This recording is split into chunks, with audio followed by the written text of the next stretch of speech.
Yo, yo, yo. Welcome to the first live stream of Plugged In Podcast Entertainment. We thank y'all for tuning in. We right here in Charleston, Chucktown. We on the map, baby. Make sure y'all plug in.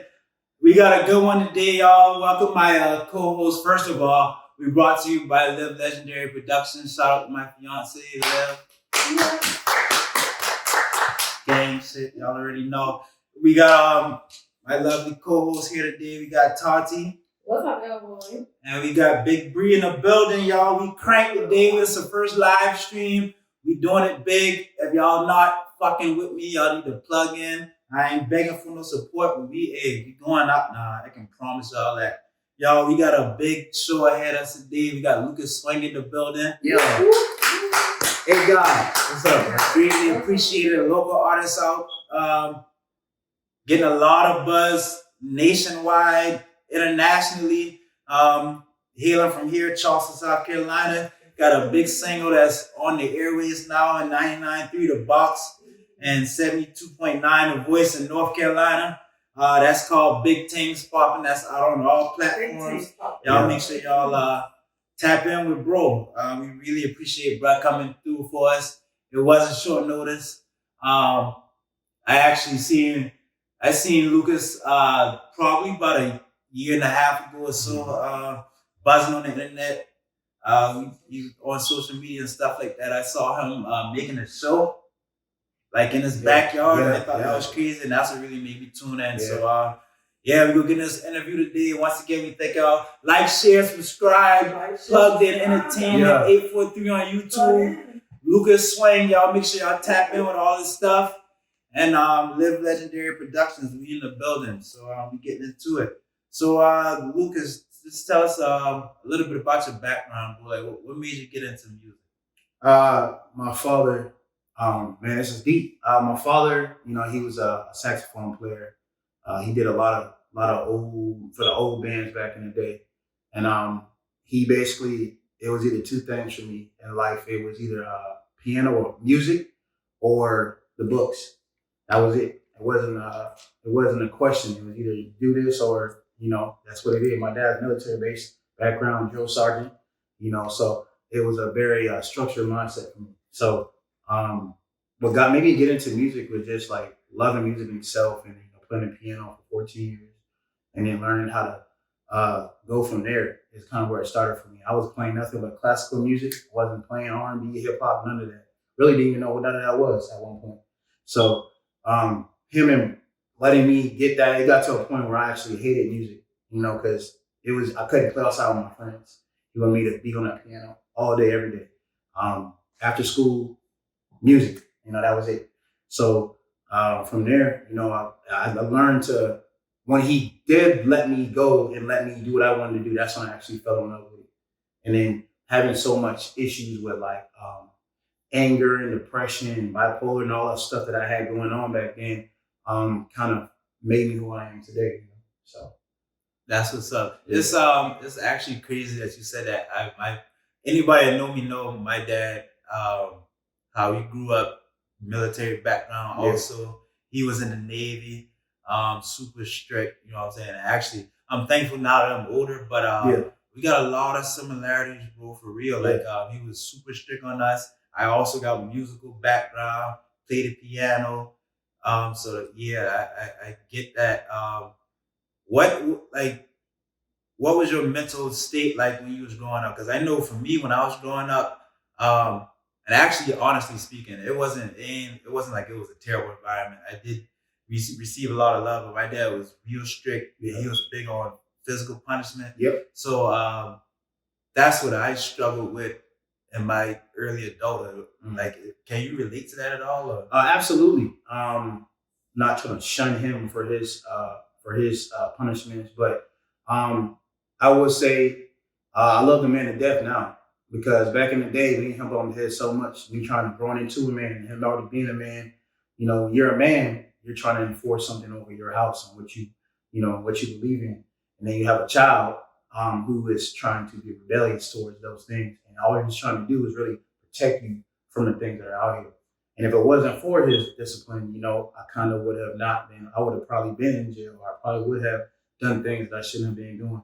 But instead, um, even though I have a bad case of ADHD, he kept my mind on one thing, which was music.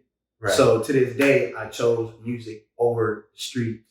You know what I'm saying? So that's why, you will never see no paperwork on me or anything like that, because I chose to do what is going to progress my life and my career. And there's only one choice you have to make. It's either the wrong way or the right way. Right. And when you know each way, it's up to you to choose which way you're gonna go. Yeah. I did not choose. I chose the street. So I definitely got that. I got all the benefits of the street. Hey, for all the young viewers out there, the streets got a lot of benefits to offer. Yeah. They got a lot of repercussions too. I can promise y'all, the repercussions is not worth it. It doesn't match. The matching ain't matching. Never. A lot of stuff my dad taught me, like I rebelled against too. And we can get into all that some other time. But the main thing is he instilled a sense of responsibility in me, you know what I'm saying, and accountability. Right. And without that, with that, I still rebelled and still almost wound up on the wrong path. Mm-hmm. But right now, I'm turning 33 in a few days, next week, Saturday.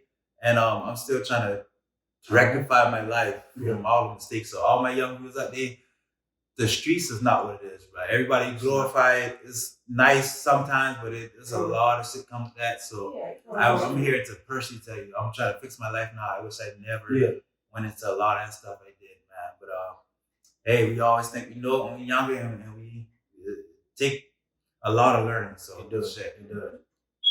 How does it feel right now to be an international platform? It's kind of surreal for me to be on an international platform, only because being military based, I did do a lot of traveling in Germany. So there was a period of time frame where I stopped visiting my relatives in Germany, and I was just in America for so long.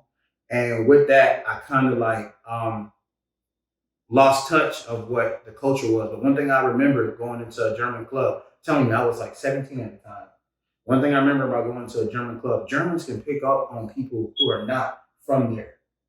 And the one thing that I received from the German culture that day was I felt like a celebrity. And at that time, I wasn't doing anything. I was just me, right? And they were treating me like, oh, do you know 50 Cent? Do you know Eminem at that time? And so being at a club and getting that type of questions and what is this like and what is that like, kind of made me think. Like now in the age that we're in now, a lot of the European cultures, they love our music. You know what I'm saying? And so that's where all the money's at for me. It would be because they're not, the European culture, they're not really receiving a lot of what the Americans live by on a day-to-day basis. Their whole functionality and the way that they do things is completely different from here. Even the air is different. It feels different. When you breathe it in, it's like you breathe in vitamins. It feels good. I'm serious, bro. Like dead serious. The food better? What? Man, it's natural. You're eating from farms. Because each city has a farm. You know what I'm saying? So you're not eating from a Walmart or something like that. You're eating from a farm. You know what I'm saying? So everything is completely natural.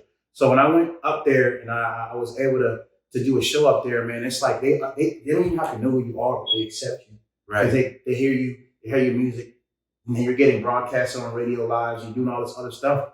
And they just give you the love that you've been yearning for your whole life. That's why it goes back to the streets.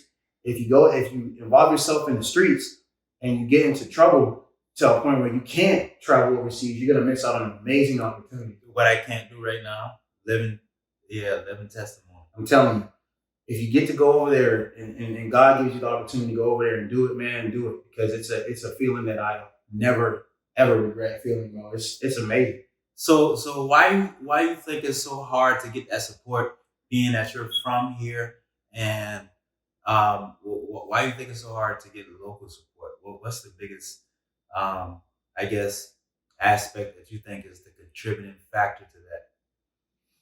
It would be the narrative that's been spun for so long, man. This narrative of competition. It's a word that to me shouldn't even be around you because everybody's different.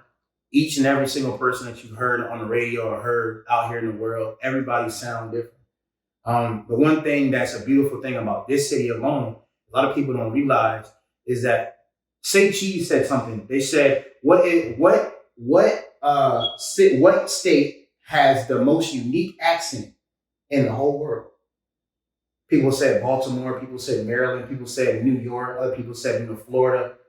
There were some people that commented and said Charleston. I was one of those people that said Charleston. Definitely Charleston. Why? Name another state in this whole country that has a dialect that originated from Africa. Right. There's not one. That means that the accent that we have here is original, purebred. You know what I'm saying? It's coming from the culture itself, the people. Everything about this city and this state should be highlighted as unification because from the dialect to the language to the entrepreneurship, like if you ever drive down, like going towards Isle of Palms, those people that make those bread baskets, those kids that are at gas stations selling roses to help their circumstances, bro, this is a culture. Right. And people don't realize that people are so, oh, I'm better than you are. I got more subscribers than you, so I'm better. That's crazy, bro. Yeah. To me, it's crazy. It is. It's the word competition. Right. It's the narrative. So do you think pride is a thing too? Pride can be a thing, but pride also dips a little bit into professionalism as well. So if someone narrative is spun to where, oh, he's not professional, I'm not going to deem you as someone that's liable for forward progress. And that's what's happening when I go and sit down with label execs, not to speak on anybody negatively, but some of the things that are always brought to attention is, are you business oriented or are you just making music for the people? Like, what is this really? Because when you hop into the light and the lights cut on, they have to see that everything is in order before they can invest in you. And if it's not in order, they will decline. I've been declined many times. Many times I've been declined. My manager, who is here, he can tell you, we've been told no many times. You know, so it's all about having everything in order so that when you do get to that point, that's when you come up with leverage. You know, having the leverage to stand with someone who's bigger than you and tell them this is what I want. Right. You know, so when you have that, then you have a point where you have power, money, professionalism, and all those things. You know? Now you got the title King of R&B here in Charleston, South Carolina, attached to your name, and globally as well. Is that a form of? I know you said the competition was a big contributing factor to the lack of success locally. Is that a form of competition, or is that? I guess what I'm trying to ask is that a self-acclaimed title, or? Technically, no, but then again, I've taken that role with aggressive. I'm taking that role aggressively because you've been in your whole life, right? Half of my life. Half of your life? Over half of my life. Can you tell me another artist in this city that's singing right now, R&B? Not many. I know. I can't remember his name. We were just talking about him. Other than Jack, not too many. No. Right. Not that's really out there and making noise. No. Right. So for me, it's looking before I even speak on something. I like to look at the playing field, look at the chessboard, and I see it's nothing but hip hop, a little bit of reggae, a little bit of Afrobeat stuff going on, like Jack he's got going on. But people are forgetting about Marcus Allen. Marcus Allen is mainstream now. Right. Yeah. Right. He's got a whole band, Rose, something Rose, and he's mainstream. So, but the reason why we put King of Charleston on R&B was because Marcus moved away. He went to Atlanta. So he's doing big and major things, man. He's on billboards in New York City. He's everywhere. Facts. Major. Like, this dude is around Jazzy Faye, Dempsey on the beat. He's around like legends, Jodeci. He's around all those people. And he's already there. He's making it happen. He's doing bigger shows than I'm doing. So I'm taking it aggressively from my city because I love the city of Charleston so much. That's why I call it the 8. That's why some people refer me as the 8 God, 8 God, because I made it an actual brand. Right. You know, I branded it, so it kind of like plays into everything we're doing. And then we give back to our community so much. Me personally, I'm not one of those people that are going to highlight what I'm doing for the city. I'm an artist. You're gonna see that first. Right. But the business side, you guys will never see what I'm into. You know what I'm saying? Because those things, I believe that professionalism on a business standpoint comes from not speaking it, but seeing it. Right. You know, so you'll see motions happening, but you never know where it's coming from. Now, you just said the title, Eight God. You know, a lot of people out there going to talk, and a lot of people say you got a lot of similarities to Drizzy. So when you say, like, how do you differentiate yourself? How you say, yo, I'm Lukas, this is my sound. What's different between you and Drake? And I mean, because both of y'all got the yellow thing going on. Yeah. Yeah, so you know what I'm saying? Well, what's like, how do you separate yourself trying to make a name in the industry, obviously, as well as creating a desirable brand, but also standing out and just creating your own lane pretty much? So so for me, separation comes from I'm at a place in my life right now where my music is relatable.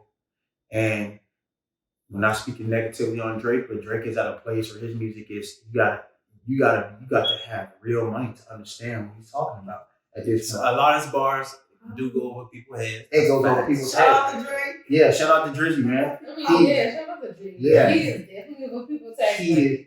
When I used to listen to rap, I definitely fuck with Drake. But, I fell back from rap pretty much. So he has great artists. He has cut back a little bit, and he kind of keeps you reminds you of I can still be relatable. But there's a lot of songs he's doing now where it's just like, man, I don't even know what that even looks like, bro. Right. You know, like I don't even know what kind of car that is. So if he's telling us you got to Google that, you can't even find this. You know. But so me, my music is more, I would say it's more relatable in a sense right now. Not to say that it might change later, but for me, if I was to ever, blow up on a major scale, like I would never leave my city. I would stay here. I would live here. I would invest in my city here, in any way I can possibly, especially in the hip hop culture. Right. So, yeah. What couple things. Do you really, and this is me personally. Yeah. And it's not like, when I say this, it's going to sound probably bad, but if I ever got to a certain level, I probably would not live here. And that's just because living in Charleston is dangerous, honestly speaking. It's violent. And so just from that aspect alone, I probably wouldn't want, especially if I had kids, which I do plan to, I would not want them to just live in this much violence. So do you really think? Yeah, I do. But I would stay because you have to know where you're at. Right. And you have to know the people that are around you. And if you know that, because I've had instances, man, where there's a lot of people in Charleston that dislike me because of how blunt I can be. And I have gotten death threats. I have gotten people ran my mailbox over, had people come to my other property and flood my backyard. Matter of fact, right after the show. That's crazy. I had people try to steal my whole 8 World brand. I had all that happen to me. I have people who I produced music for, who have taken the rights and all of that, and I've not dished out. Like, it's all happened to me before, I've been stabbed in my arm, got all this back here, and I'm not even in the streets. But it's because I wasn't aware of my surroundings. So that's why I'm pretty sure we're going into this interview today. We'll talk about, the places in the room that you need to be in. And if you're in the right room, you can always be okay. You're always going to be okay. What's your advice right now for the youngers trying to get in the industry? My advice to the young kids that are trying to do music is to stay away from the things that are going to stop you from getting on the microphone. If you're in jail or if you're doing something that's going to put you in jail, it's going to stop you from progressing. At my age now, I wish even though I didn't get into any trouble, I wish I had started when I was 17 and 18 recording. Because remember, at this time, I wasn't an artist. I was just a pianist. Right. I just was doing it because I love doing it. So I didn't become an artist until 4.5 years ago. You know what I'm saying? So for me, it's like, don't do anything that's going to stop you from getting to that microphone every day or every night. You know what I'm saying? If you got to get your money, talk to an OG or talk to somebody that's already been there before that really cares about your future and let them be the guidance that you need to keep going. But don't do anything that's going to stop you from your dream. Now, I know, and you know, a lot of us know of certain people in certain spots. So, and like just in regards in general to like young and up and coming artists that think they gotta have a certain image or be a certain person to get a certain level of fame. And what I'm talking to is that, you gotta be living in the streets. You gotta be popping people on the regular. You gotta be ready to pistol whip somebody at any given time because they play with you all type of way. And just living, like just having to be that tough guy aspect for your music to actually hold weight. What would you say to that person? That feels like they have to do that? Yeah, like, because to be honest with you, a lot of people, like, they might say, oh, I don't listen to this artist because we know he ain't in the streets, or they prefer this artist over another one because they know, oh, he really about that. And matter of fact, for example, just like how you said, you got death threats and stuff like that. And this kind of going off subject, not really. You know, recently they had the thing going on between Dolph and Yo Gotti, and then they got the fans reacting. Even Cardi B and Megan Thee Stallion, they, like, the fans is really acting. They're really acting like they will die behind being a fan of an artist that literally probably like they don't even know you exist. Right. You know what I'm saying? Just in addition to all of that, like some of the fans be making problems for the artists themselves. Right. Like that, them fans be getting deep in that shit. Right. Real, so. yeah, but what would you say to the person that feel like they gotta display that image? Well, there's only two things that are important to me in this world, and it's family and money. And obviously, me pistol whipping somebody ain't gonna get me paid. Right. So there's no need for me to be doing it at all. Like I said a minute ago, it's gonna take me away from the things that I need to accomplish if I do anything violent to anyone. So that's why I put it in my song "Big Things Poppin'." It's a lot of chatter out here coming from these little men, because only children act belligerent, and that's in my song too. You know, only children act belligerent. Only people that have no self-control over their anger and stuff like that. Which at one point I didn't have any self-control. Right. So. Me too. You know, so when you are putting yourself in a position to cause those type of problems, that energy is going to reflect your surroundings. And if that's the type of lifestyle you want, just know, you know, you can rap about it all day long. But I'll tell you one thing, them boys is listening. Yes, they are. And they coming to get you. And they coming to get you. They And we see it time and time again. Yeah. And then y'all get here and y'all get Shout mad. out Thug, Free Thug. Yeah. You know what I'm saying? Free Thug. You know what I'm saying? But you gotta, it's all about what you want for yourself, man. Everybody around here in this room probably wants peace. And we ain't gonna get no peace waving pistols, trying to shoot people and act like we the next Rambo. You know what I'm saying? No, that's facts, man. This is crazy that us as black people in general, and people will say whatever, I really don't care. But we always talking about what the white man has done, is doing, how they oppressing us. There's no way we can fix that problem until we fix the problem. We killing each other every day, and we will be the downfall of us before anything. If we never get that problem fixed, how can we proceed to the next problem and we ain't even address the root of the problem? You know what the sad part is? They deem that as the culture. That ain't no culture. Me hitting you ain't no damn culture. That ain't no culture at all, man. You hitting me ain't no culture. That shit really is childish. That is childish, bro. Me shooting you, that ain't the culture. That's the hip hop. No, it's not. Right. No, it's not. That ain't the culture at all, bro.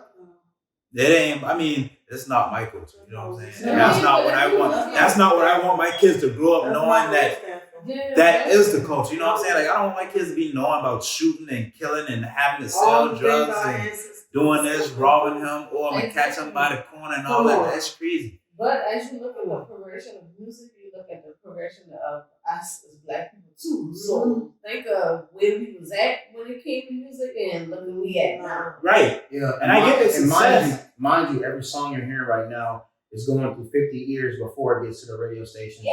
And it has to be approved. So that should tell you. Want us to hear that stuff. Exactly. That's why I listen to the radio. Exactly. Like, you know what I'm saying? Radio, how do you feel about your Big Things Poppin' on 99.3 channel? I love it because it's in a city where a lot of people doubted me.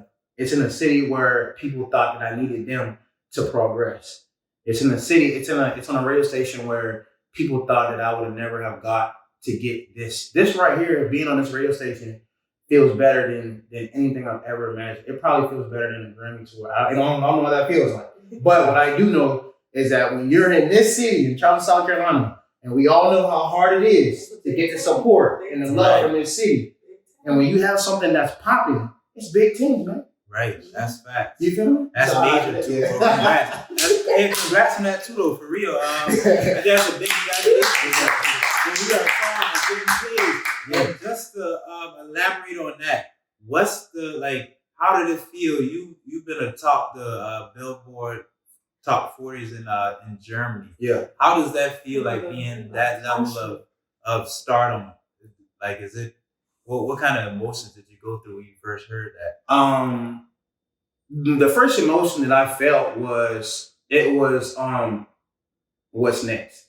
So if you really pay attention to the catalog and how it happened, because we hit 12 million streams last week in total for a 4-year campaign running all my music all together is 12 million. So what happened was the song that did that was a song that was featured on YouTube called 8 World. And the whole song showed the beauty of Charleston. That's all it is. And that's the song that got the people's ears to know who Lukas Swing was.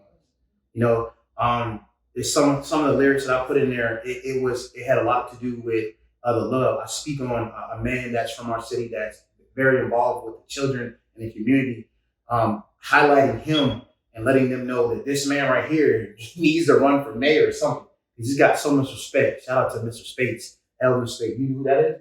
I see him in the book. Elder Spates. Yeah, he's really involved in the community, and he lets the Black community first know about what's happening in the school system. And that for me is amazing because I have a daughter, I have a son, and to me that's the most important thing. So having that capitalized and get put on a major charting list like that for me was surreal, because that's the first time I realized that we can really do this, right? And we don't have to go anywhere. So when you reach that level, like, do you feel extra pressure to keep performing to that level? It's a good pressure. Pressure is always good. Anytime you get pressure with something, it always brings out the best in you. Right. So if you're not being pressured, you're in the wrong room. Always. You have to be pressured. You have to be, you know, like, how can I be the best 3-point shooter in the world if someone's not contesting my shot? Right. Yeah. How can I be the best poised person in the pressured room if I'm not being tested? I have to be tested. I love being tested. Right. Yeah. You know, that's what makes you a man. You know, being tested, that's what makes you a man. And that's why I'm thankful that I had a strict upbringing, because it taught me mental fortitude. Exactly. And just how not to, as soon as I face some type of adversity, just to shirk away from everything and just run. Instead, I got to know I'm going to face this head on, because I didn't used to have a choice. Exactly. I had to face everything head on, and know a lot of times it wasn't the option. So and that's why I'm so aggressive and so passionate about it. I'm very aggressive. You'll see, like, where I come off on Facebook and Instagram, a lot of people think that it's egoistic and very selfish, but it's really, I'm just aggressive because I'm very passionate. I'm aggressive, like, I don't know how to put it. Like, I'm aggressive, then I'm very genuine at the same time. Right. You know, because I know when you know something, any of us, when we know something, we know it. And we know it's going to happen. When you believe it, it's in the Bible. When you believe it, it will come to pass. It will happen. It will happen for you. When you think about the Bible, not just speak, I'm a big spiritual person. I believe in the Bible. Yeah. A lot of my views probably old school and traditional. I understand times evolve, and you do have to adjust with the times. Yeah. But I think a lot of the Bible and the context of the Bible, first of all, I think a lot of people adjust it. And then I think because people feel like, the one thing about the Bible, they don't force you to do anything. So you have free will. You see what I'm saying? So you have free will, but it's free will to do the right thing. Bingo. But it's a lot of times the right thing is way harder or because not the even harder. circumstances and how society is raised up nowadays. Yeah. It's a whole bunch of bullshit. I promise. Yeah, trust me, I know. Yeah, but exactly. like a lot of people, you know what I'm saying? I work And one. in fact, people twist up the Bible too. Like, Right. people And they take what they want out of it. Right, and that's the thing I'm saying. So that make other people who's not familiar and wasn't raised up. I was raised up in the Bible, so I got enough sense first of all to read and understand. And a lot of things people not going to understand because the Bible is written at a different time. Mm-hmm. So first of all, some of them translations are not accurate, and every book is written from a point of view. Once you translate an original book, now the person also adds their point of view. So we got to take that in effect. But that's kind of going off. The point I'm making is that the Bible is written at different times. So a lot of words, if you're not looking them words up in a dictionary, you don't know what they mean. And so if you don't know what it means, you really don't know what it's saying. You know what I'm saying? So people don't take the time to actually read. But it's a lot of people that's like kind of like casual sports fans. They just learned about the Bible. Now somebody come and saying this, and they looking at that and they saying, damn, well, that person's saying this and they don't know much about the Bible and it just kind of scared them away. Right. And so I think that is a big thing. Like, do you believe in the Bible? Like, what do you think about the Bible versus like just, I guess we could say not the Bible. Not to be completely honest with you, I base my church, which is in here, off of how I would want to feel on a regular basis. So when I read the Bible, I don't necessarily try my best to understand it because the Bible is like you said a minute ago, it was made by so many different points of views. For me, I'm very simple-minded when it comes to that. And for me, knowing that the Bible is supposed to be a holy book, everything in it is holy, and it's basically a description and a way of life on how to treat my neighbor, treat my brother, treat my sister, treat my daughter, treat my son. So, and I know that as long as my heart has the good intentions for the next man, the next woman, that I'm doing okay. Because at the end of the day, when it's time for us to go, God is going to judge you off of, He's going to base your acceptance into his realm of life based off of, the choices that you made. Right. And we're already knowing right from wrong. We're already knowing right from wrong. We know how we're supposed to articulate ourselves and how we're supposed to love each other and build each other up. And those things create peace. Those things create brotherhood. Those things create friendship. So all that together, creates the Bible. And at the end of the day, for me, bro, it's like, it's the one thing that humans have a hard time doing is not looking at the man, but looking at what's driving the man. Right. If you are getting driven by a bad spirit, we should start dissecting the spirit rather than the man. Because the man is human, but the spirit is from God, because we're made in God's image. Right. You feel me? So if you do something to me that I feel is disrespectful, instead of attacking you, I should question your morals compass. I should question where it's coming from. Then I can get a good understanding of who you really are and what your purpose is in my life. Because without that, I'm just attacking another man without any, it's just going to go back and forth. We're going to be attacking each other. But when you have that knowledge of what the Bible really brings to your life, you start to look at people differently. Like, something is hurting that woman's heart. Something is hurting that man's spirit, so he's acting that way. That's what comes with my bipolar, my depression, and all that. It's because that spirit's attacking me, trying to get to me, trying to end my life, or trying to make bad decisions that could lead to me stopping what God has planned for me on this earth, which is happiness, success, feeding my family. Right. Stopping those things what the devil wants us to do. Exactly. And if we can recognize the spirit that's doing it and tell him or tell me, get rid, they say you need to be ordained to do that. It's not true. To me, it's not. Because if I can recognize something or a bad spirit inside of you, God has given each and every one of us the power to remove that. Right. By acknowledging. Because if the devil is a spirit that does not want to be acknowledged and he does not want to be seen, but he's there.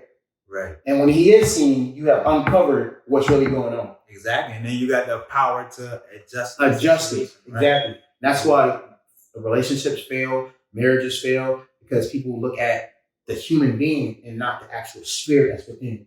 You know, the spirit is what's going to bind you. Right. The flesh is not. How do you feel about our Charlestonians? They'll pay like $100 or $200 to go see a person that's not even from Charleston, but they wouldn't even pay $40 or $20 to see somebody in Charleston before. That's got a lot to do with the professional side of things, branding and marketing. A lot of us, including myself, like when we talked about the journey situation, I came to Charleston, nobody even knew I left. Right. I never even nobody even knew who I was here. It's because a lot of us, like myself, I'm included, we lack branding. When you go out here, there are tons of billboards for us to use out here. Yeah, it costs $3,000 or $4,000 to make it happen. But at the same time, we're not branding ourselves. People are not taking us seriously because they're just thinking we're just another underground artist. But when you commercialize yourself and you put yourself on these big billboards, people are going to come see you. But we're not doing that. I wasn't doing that. I wasn't branding myself properly. I wasn't taking the steps that need to be taken for that to happen. Back in the old days, people would actually have shows here, like the artists in Charleston have shows. Now it's artist showcases. We're performing in front of people that want to do what we're doing. We're not performing in front of potential fans. But let a jazz artist come down here. Let a reggae artist come down here. Everybody come. Yeah. You know what I'm saying? But it's how we brand ourselves, you know? What do you think and I know you more into R&B. Yeah. And I'm going to get more into that, but real quick, what do you think is the direction of hip hop currently? Because you got a daughter, and you hear the songs like Ice Spice, Sexy Red. I really don't listen to the new rap, so I don't know everybody, but yeah, I see it a lot of it on social media. Where do you think the trajectory is headed as far as strictly hip hop? You know, I would love. I'm gonna speak on this from a point where of what I know. Okay, so from what I know, is a lot of music that's being created right now is not being written by the artists. It's being written by the people that want them to hear what's being what the narrative is. So, for instance, you got like a Megan Thee Stallion who might make a song. You know, am I allowed to curse? Yeah. Okay, fuck dudes, or you know what I'm saying, fuck this, fuck men. We don't need no man. All we need is ourselves and women, women power and all that. It's understood. Cool. You're embracing the women power. That's love. Okay. At the end of the day, you can't be out here saying fuck men, fuck my baby daddy, or fuck all this shit, but then be around him like that. You can't be saying fuck this, fuck that, fuck all that, but then have a boyfriend, that's not what's happening. So that let me know she may not be writing her lyrics because she's not living what she's speaking in her hip hop. And the old hip hop, they were speaking on how they were living. Now it's like Tatyana was talking about how her asshole is brown. That's Sexy Red. Oh, Sexy Red, excuse me. Sexy Red. Suki be talking about eating the ass. Yeah, all that. You know what I'm saying? Like, she eats the ass. Personally, I don't feel like the math ain't mathing for me. You feel me? Right. The math ain't mathing for me. I don't personally think that a lot of this music is narrated to change the culture. It's not, you know, an artist speaking on his or her way of life. You know, I think it's changing. So what do you say about the position you're in now and other artists that you feel are in positions and they are like putting out big influential stuff, songs, whatever they say. They might say a phrase and that shit will go viral and it'd be a bunch of nothing, but you got a lot to say. And like, do you feel like when you see them in that position, do you feel like, yo, I'm better than them? Or like, you get what I'm saying? I do. I feel like as long as they're writing their own material, that's just how they are, man. As long as they're writing their own material and it's not fake and it's not something that they're not doing, That's why you never hear me talk about gang violence or drugs or anything, because I'm not on that type of time at all. Right. You know, I'm strictly commercializing who I am. And to commercialize yourself, you have, like we said earlier, you have to choose.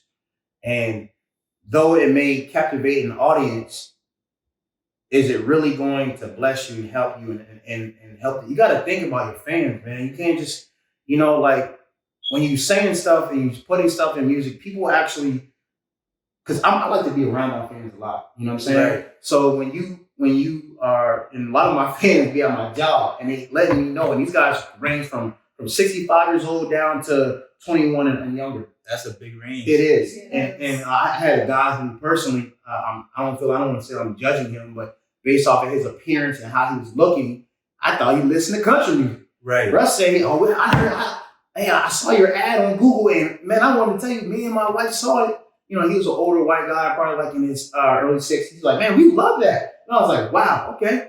Well, that lets me know that I have to keep going on this path, because what I'm doing is I'm chiseling away all the controversy in my music. You're not hearing about me killing nobody, not hearing about me doing drugs or selling. You're not hearing none of that. All you're hearing is the progression.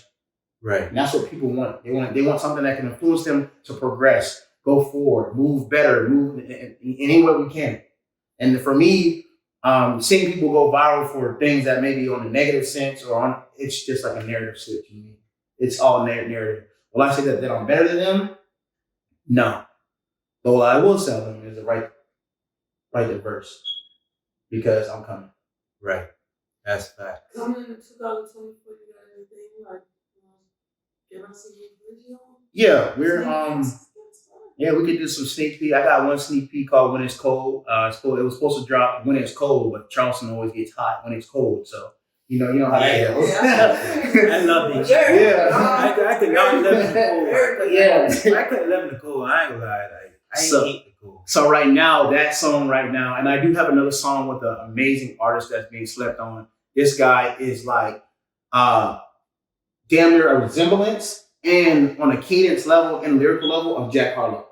His name is Joe Bryant, JB. And he is an actor. He's been on Netflix on one of the most popular series that are out now. And he's an amazing artist, and he's helped me with my penmanship as well. But yeah, I can definitely let you guys hear some stuff. We definitely have a song called When It's Cold, Greater Than Ever. Greater Than Ever, I'll let you guys know now, is going to be the next single that's getting aired on radio. I have broadcasted it a few times, but nobody really knows how the end result is going to sound. That song is really big. If you're a music lover and you love music, that song will captivate you, bring you in, and make you feel what we feel. It's the feeling of knowing that there's something coming around the corner, and it's a lot bigger than me or you. Right. And when you feel that essence, you just have this utmost positive mindset that things are going to change for you. And that's what we're feeling right now, is that there's something coming around the corner. And we all feel that way. We all feel like change is coming. Change is about to happen. And it's that feeling, but 10 times amplified, because we actually know something's coming. And it's greater than ever. So it's a song. Dope, man. Yeah, man. It's a song that it's for me right now. It's a baby. It's in a work in progress. His part is already done, but I want to make sure that my lyrics are narrated the right way. So I'm taking my time with it. Yeah. We're gonna get more into the sneak peek a little bit later on. We're gonna take a real quick break, y'all. All right. Thank y'all for tuning in to the live stream. We'll be back probably in about less than 10 minutes. Thank y'all for tuning in. Plugged In Podcast. We up next, baby.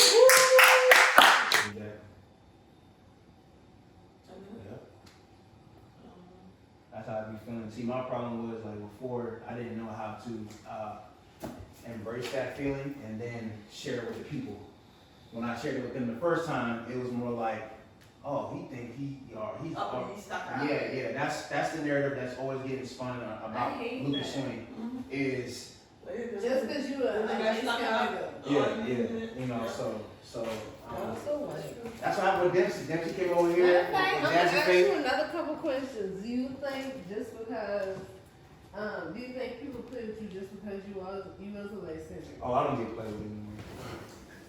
I'm from King Street, originally. I have my family from King West Street. Ashley. That's where my dad's from. My mom really from downtown. From Moss Corner? No, Hollywood. Yeah, okay, I'm adopted, so this is how this can get deep. It can get deep. Yeah, I'm adopted, so like my real dad and my real mom, she's from Bahamas, and my dad, I found out that was full-blooded black last year. I thought it was mixed this whole That's time. one of my questions. And Dominican really. Yeah, ask me. We live? Yeah. Yeah, I think it's Hey, my bad, y'all. We back. We back with Plugged In Entertainment Podcast, our very first live stream. We thank y'all so much for tuning in. Like, share, subscribe to the YouTube channel. We got Lukas Swing in the building. Yo, bro came through for us very last minute. Greatly appreciate it. Let me tell y'all a little bit, real quick, just a real quick story. While we was live streaming the last time, the first portion of the interview, my phone was ringing.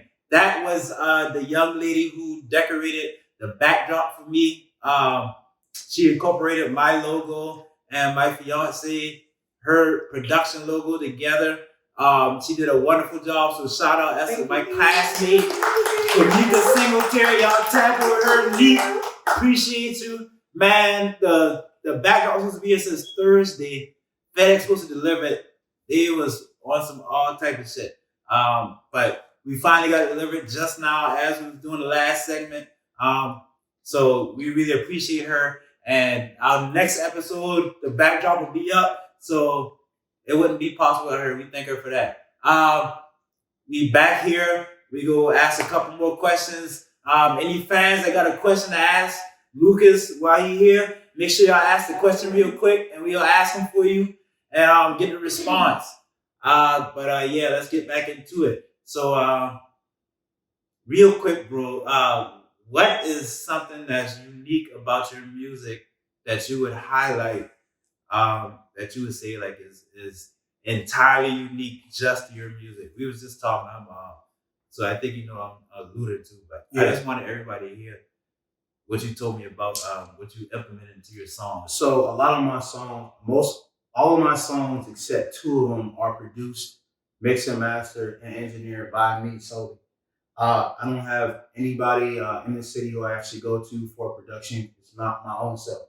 So I'm doing everything by myself from scratch. The thing that stands out about my music is that my music is very nostalgic. It's really sick because with me, I'm the type of man that reminisces and thinks a lot about life. And what makes me do that is a type of sound, and you hear it a lot of synth piano, a lot of grand pianos are in my music. A lot of flutes and violins are in it. Way in the back, you got to really pay attention and hear it. Right. So I'm not necessarily I use 808s a lot, but a lot of it comes from the type of feel that I want. And that feel comes from that peace, that calm. Being someone that is consistently always thinking at 100 miles an hour, I'm yearning for my mind to be at peace, my mind to be at a very mono, slow pace at some point. So because of that, though my beats may transcend very quickly, at a point, a lot of my music makes you just want to sit back and think and process. And if I can process myself through my music, I know I can help other people as well process and think, reminiscing. Because when you think about things that's happening in your life, it kind of sways you to do things differently. We talked about off air about wanting different, results. You have to do something that's different. And so I know that to me, my music is being so nostalgic, it'll make you just want to go back or like if you listen to my newest music video, Sticks and Stones, that's the type of song that'll make you want to drop your top during the nighttime when it's stars out and when it just ride. It'll make you really think about life for real. That you really pay attention to what's going on. So right. And I just wanted to tell everybody real quick what you told us about you implementing the black businesses in your music? Yeah. lyrics and stuff? A lot of times you'll hear in my music, I shout out black businesses like Don Bianchi. Don Bianchi is making very high quality clothes. You know, I make clothes as well, but he's definitely one of those guys that really are putting great quality clothes out there that'll last a long time. And because of that, me and him have we grew a friendship, and he made a custom jacket for me that I have here. The jacket's like this big, bro. Right, you gotta bring it out. I'll bring it up for y'all real quick. Hurry up and do that. He's working on a new piece now, but this is my custom jacket right here. Yo, this real live shit. Like, this is live. You're not getting this everywhere. I promise y'all. This This is what I'm doing. You know what I'm saying? And like, this is something you probably would see in New York. You know, the big jacket type of vibes. Yeah. This jacket was supposed to be for a music video, but it ended up not making a cut because of the fact that the music video couldn't get the proper funding. So I ended up I wear it a lot. People see it in some of my videos that I like, content reels, but I always like this jacket is sentimental to me. You know what I'm saying? Beyonce, y'all tapping. That's local designer Beyonce. Yeah. First time I ever heard of him, but I'm gonna tap in, man. So shout out to When it's whoever cold that in is. the A, put that Beyonce on, man. Yeah, speaking of all of your music and everything, what is your studio process? So, like, how do you get in your mood and everything? So, I was just talking to a lot of people with my manager the other day. I suffer from a lot of mental problems for me would be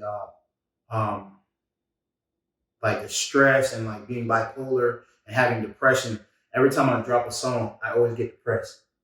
I don't know why, but it happens. But it takes me, my writing process, because I write everything. So my writing process goes from, I start with one song, I stop halfway through, and then something kicks in where I'm writing something, I feel something a different way. So I'm basically going off of how I feel. And me being bipolar at some point, one minute I might feel very amped and wanting to do a song that can like turn up. The next minute I want to talk about losing my father and how that feels. And that's how all the emotions play for me. So when you acknowledge that, when I started to acknowledge that my bipolarness was affecting me, I kind of learned how to use that to balance out my writing process, because I'll go from writing, like I said, writing a song that could be like a bop to the next moment I feel sad. So I'm having to write. My phone has a full storage because I got all these different feelings going on in my body, you know? So they say that you're supposed to take medication for bipolarness. Me personally, I love the feeling because that just lets me know I'm alive, you know? So anybody that's suffering from bipolar issues or suffering from depression, just know that you're alive and be thankful that you're alive, because you can definitely use those feelings to help you. You know, that helped me through my dad's death. I only knew my dad for 7 months before he passed. I met him at 30. Yeah, so that's tough. But the blessing out of that is why we're here today. Yeah. But not to interrupt you. One quick thing I want to say, just while you touch on that, where y'all finding all these deadbeat dads out at? Because all my homeboys, they take care of their churn. So I just wanted to put that out there. It ain't like just black men in general. Everybody who I know and deal with closely, they are actively in their kids' lives, and they are not deadbeats. So it's not all the black men. I just want to say that real quick. But y'all black men, we gotta take care of them kids, man, for real, for real. It's we can't even put into words how important it is, especially for young women to experience the love of a father. Because that's literally the first image they're gonna get of how to be loved correctly. Right. You know what I'm saying? By a man, at least. So you can't express how important that is. I just wanted to butt in real quick with that. Right. But yeah, another thing, damn, I lost my train of thought. But you know, women, what would you say to women who, like, say guys that are being emotional, they call them sassy. Like, what would you say to them women?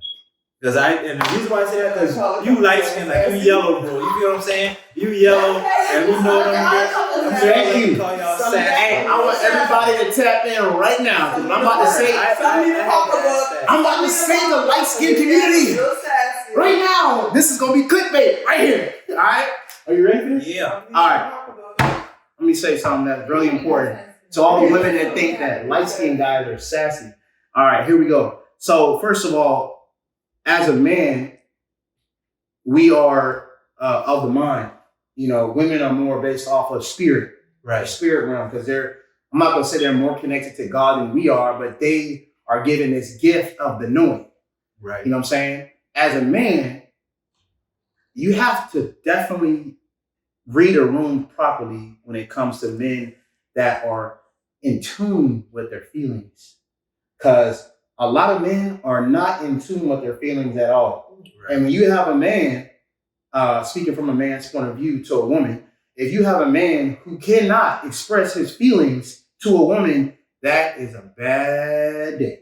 Yeah. Why? Because a woman wants that affirmation to know that they're loved and they're appreciated. And a lot of times it comes from our voice. A man is a very strong foundation for a home. And a man's voice and feelings can curate how a house is ran.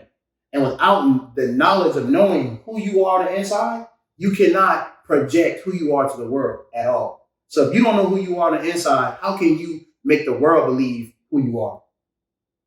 You feel what I'm saying? I get you. So you have to be very in tune with who you are as a person. So they say light-skinned people know it's got nothing to do with skin. It's got everything to do with it's got everything to do with being in tune with who you are on the inside. Right. You know, so women, not gonna tell you guys to leave your man if your man ain't doing that. But what I will tell you to do is start having more conversations with him.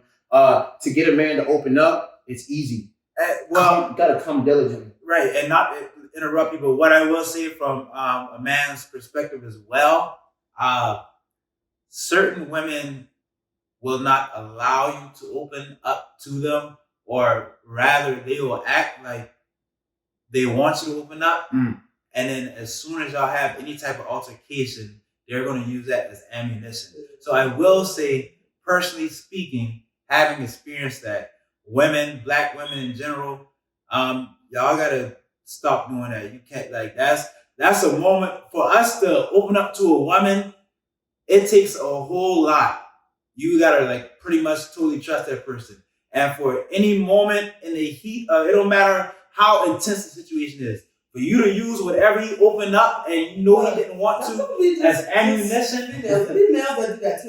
Oh yeah, now men that do that, I don't care what nobody say. That's sassy. That's definitely must. If you a male that does that, that's sassy. You know what that is, right? You really know what that is, right? That's a spirit. It's some truth in that, because it's a spirit hoarding your heart. Basically, something inside of you is churning. Something inside of you is wanting to make someone else feel less than. Right. And if you have that in you, you got to get rid of that. Yeah. Because that is how a relationship can go from here to here. Yeah. You know what I'm saying? Like, it's all like all of us are literally fighting a spiritual realm. Right. That's all it is. We're human, but we're fighting something spiritual. That's the only thing that's making us decide to do the right thing or the wrong thing. Yeah. You know? And I really think we gotta eventually, it's super, like, it's lit right now. For some reason, I don't know why. We got in this black women versus black men thing.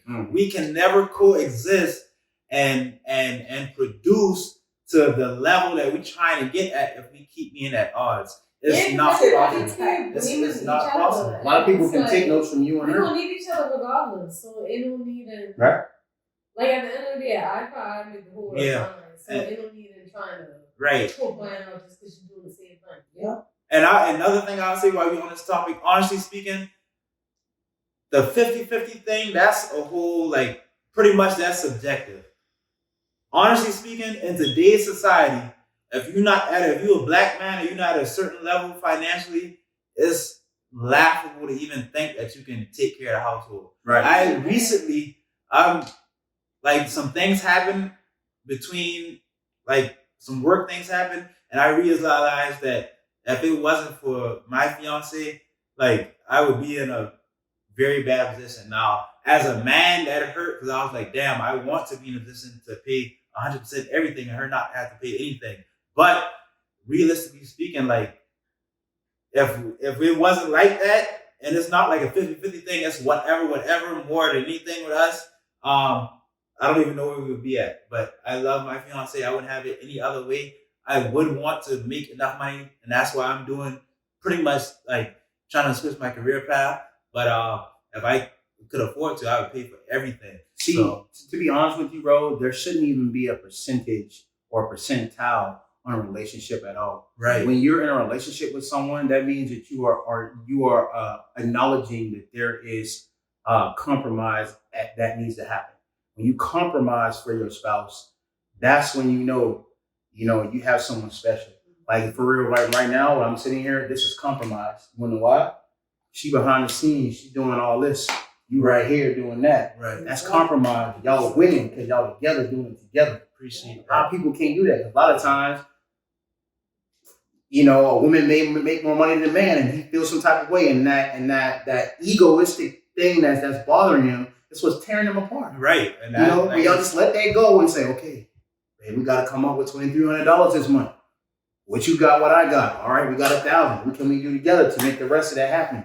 Y'all when we get rid of that narrative about a man needs to make more than a woman, or a woman needs to make more than a man. If we just come together as one, man. Yeah.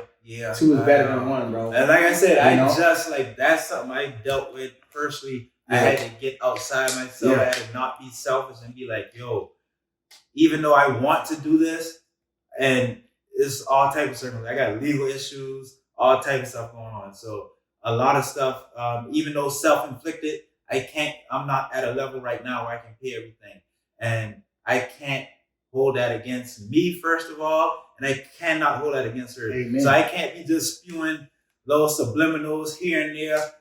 That's sassy, like shit like that. Yeah. That's the sassiness that dudes, y'all, we gotta get outside ourselves and realize the bigger picture. Yeah. And for women too, certain pressure can't put on certain men to have them feel like I gotta go out here and sell drugs in order to make enough. Because realistically speaking, if you don't have a lucrative business, everybody's gonna be about on the same level, give or take. You know what I'm saying? Some things you can get, some things you don't. Some things is preference. Some people like designer. Some people like to eat a lot. You feel what I'm saying? Yeah. But we all at a certain level. If you ain't making this, you cannot realistically pay for everything and still have enough money in your pocket to call yourself being that valuable man. And so it all comes to self-awareness. I think that a lot of like us growing up in Black households, like we wasn't taught it. And like I said, it all comes down to like discipline too. Right. Yeah. But like my whole take on dating life now, and this coming from experience and my own like past and whatnot, I feel like you really shouldn't be dating unless you on like a level of, like you said, self-awareness and also like a monetary level too. Like that's because true too. Like dating, you gotta kick out. You right. And it shouldn't really come from a men's standpoint too, because ain't no some women that like to spend on their men too. Right. And it's like at the end of the day, it should be it should be like a reciprocation. The girl taking him out to go to corral for Valentine's Day. That's different though. That's so petty, really. That's the girl take the man out to eat. That's Charleston people being Charleston people. Like they gonna be in somebody else's business and don't have nothing to do with them. Don't have nothing to do with nobody else. What happened to you? Did something for me. I appreciate it. Them. That was just because and that's one thing I feel like social media is a curse. In this aspect that everything is magnified to a certain level. Do y'all know how hard it is for people to do stuff for people these days? Right. And you gonna sit here and complain that your man took you so. At least you got that to happen for right. Yeah. Come on, bro. People like bro ain't even. Right. I mean, like, and bro wasn't complaining about going to go around shit. Like, and so at least you thought, you know. Right. I don't got, like I said, that's not my business. My fiance, I would rather her not, but she would spend anything. So Take me to McDonald's. I'm happy. Like, Yeah. I'm cool, bro. Like, I'm cool, bro. yeah, I don't get that shit. Yeah, like we. That's what it really about. Yeah, like, I'm cool, What people bro. fail to realize is that if everything in this world was going today, any money buying before that it was trade and barter. I'm not gonna get into that. But if we had to live off the land, what is gonna keep y'all two together? What's gonna keep y'all? Because it ain't gonna be the money no more. You feel what I'm saying? And eventually, yeah, you feel like you're successful. You can get on by yourself. You can buy yourself whatever. But when you get to a certain age level, you're going to want companionship. Yeah. Because you get scared of what you can't see. When you don't know what's going to happen when you die, you want somebody to share them last moments with. And if all y'all worry about money, then you really don't have real memories. It's Right. monetary memories. Everything that you done did with the money. Right. The The money come and go. The money will come and go. If you don't got nothing past the money, you fucked up to start with. You know? Yeah, man. exactly. That's why when people DM me, you know, and the first thing they ask for is money, I'm like, bro, this is killing me. Like the money is nothing, bro. Like it's nothing. Money is nothing. Right. It's so hard these days to find real loyalty that really trumped everything. It is, bro. Respect and loyalty. Yeah, it can get you nice things, a nice house, nice cars, but you can still be lonely as fuck with a whole lot of money and be sad as hell. Look what happened to I don't really speak on him. He killed himself, but I mean, oh buddy, he was he had money. And he ended up he had a family too, I believe. He was a dancer. You know what I'm talking about? The guy that he was a dancer and he just suddenly killed himself. He had 2 kids, I believe, 2 daughters. I thought he was about to bring up Robin Williams. Oh. To be honest. Oh yeah, He had money too. Had money. People like really don't seem to get that. Like money is not gonna make you happy. This is a temporary state of mind. So really, if you're just trying to be happy, you should really be chasing contentment. Because if you can be content in your situation, then it don't matter if you're happy or sad. At one point, you're gonna still have a certain level of this is a constant thing. Right. I love her unconditionally. It don't matter. You understand her. You know what I'm saying? Know what she like, know things about Right. her. Exactly. If people think they can just buy you something and they'll That's it. you know No. how to color. Right. You know how to Yeah. eat. Like you know about it. I'm trying to tell y'all, when y'all get older, people will want a companion, brother. That's it. It don't matter how much money you got, brother. That's why people be killing themselves because they got an ass of money and they don't have nothing. And it's a lot more men doing it than women. You know why? Because men, like we said, men is all here. That's how we operate from here, bro. Right. Women is like we said, women are a lot more emotional than us. They operate from here. Yeah. So when men don't have that woman or that counterpart to go to imply or to express, like we were saying earlier, to express their feelings, bro, all that backed up energy causes a lot of shit. Hell yeah. That's why sometimes it's important to get therapy when you don't have that person. Thank you. Like, Don't be seek scared. a professional help. Therapy. That shit is important, If man. you need help, go get help. And it's okay. It's okay. It's okay. That don't make you crazy. It don't. I tell y'all right now, I suffer from bipolar, I suffer from depression. And I say it proudly and loudly because I know who I am and I know, I have people around me that can help me get through it. You don't have nobody, I can understand how you can feel very secluded to yourself and are scared to express. Yeah. Don't hold it in, bro. Can't hold it in, man. No. Do the phone dying? Oh, we can. Yeah, we go get into the sneak peek. My bad, y'all. Yeah, we get into the sneak peek. Wine and dine. When it's cold. When it's cold. Yeah. When it's cold. When it's cold, I apologize. We get into the sneak peek very soon, y'all. Thank y'all for tuning in. Plugged In Entertainment, Lukas Swing. Y'all, we doing big things.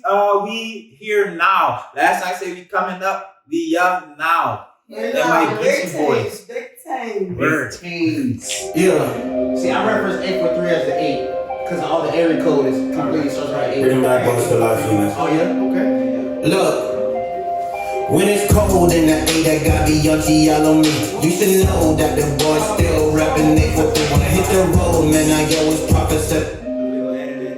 Yo, welcome back to the podcast, y'all. We got the live sneak peek. Cold in the 8. Bring back what's the life in this. Cold in the 8. Look. Lukas Swing, y'all tap in. When it's cold in the 8, I got the young Yankee all on me. You should know that the boys still rapping, they for me. When I hit the road, man, I always profit 7 to 8 G's. Unlock the code just so all my dogs call it for free. When it's cold in the 8, I got Yankee all on me. You should know that the boys still rapping, they for me. When I hit the road, man, I always profit 7 to 8. Unlock the code just so all my dogs call it for free. I'm the 8 world landlord, that new belly. 2023 don't owe me nothing but a milli. I left the whole ticket out here trying to be friendly. Randy up and bought a second house in the city. I can't see you unless you got some PIC involved. I don't talk to women that would try to steal the show. Cause I've been calling sausage, drip release, Western Road. So this time you gon' have to recognize your real goal. Just keep on your pants. I don't love the groupies, girl, I only love the fans. What I look like paying for some pussy, I'm the man. We in Holy City, stacking paper, living grand. They some part of the plan. Everything I do just seem to be on high demand. I got 5 brothers that just wait on my command. Hollywood is done, but that is not the only trend. I am from the A with can't be scared of 6. That ain't got real hitters. We love the candlesticks. RP the 6. This that holy shit. This that 209, exit out that I-26. Someone please go back to that. She needs to stop using different sides. No, I ain't got banned for so long. Excuse me, but I'm right. If I took too long, the entrance just go in and wait inside. Let them know what real ones get too all the fence and then too high, it's a chat going on, I can't decide. So every ritual's back to let all these new girls slide. Cause we know summer gosh was mainly just on demon time. So rest in peace to Judas, he was my love.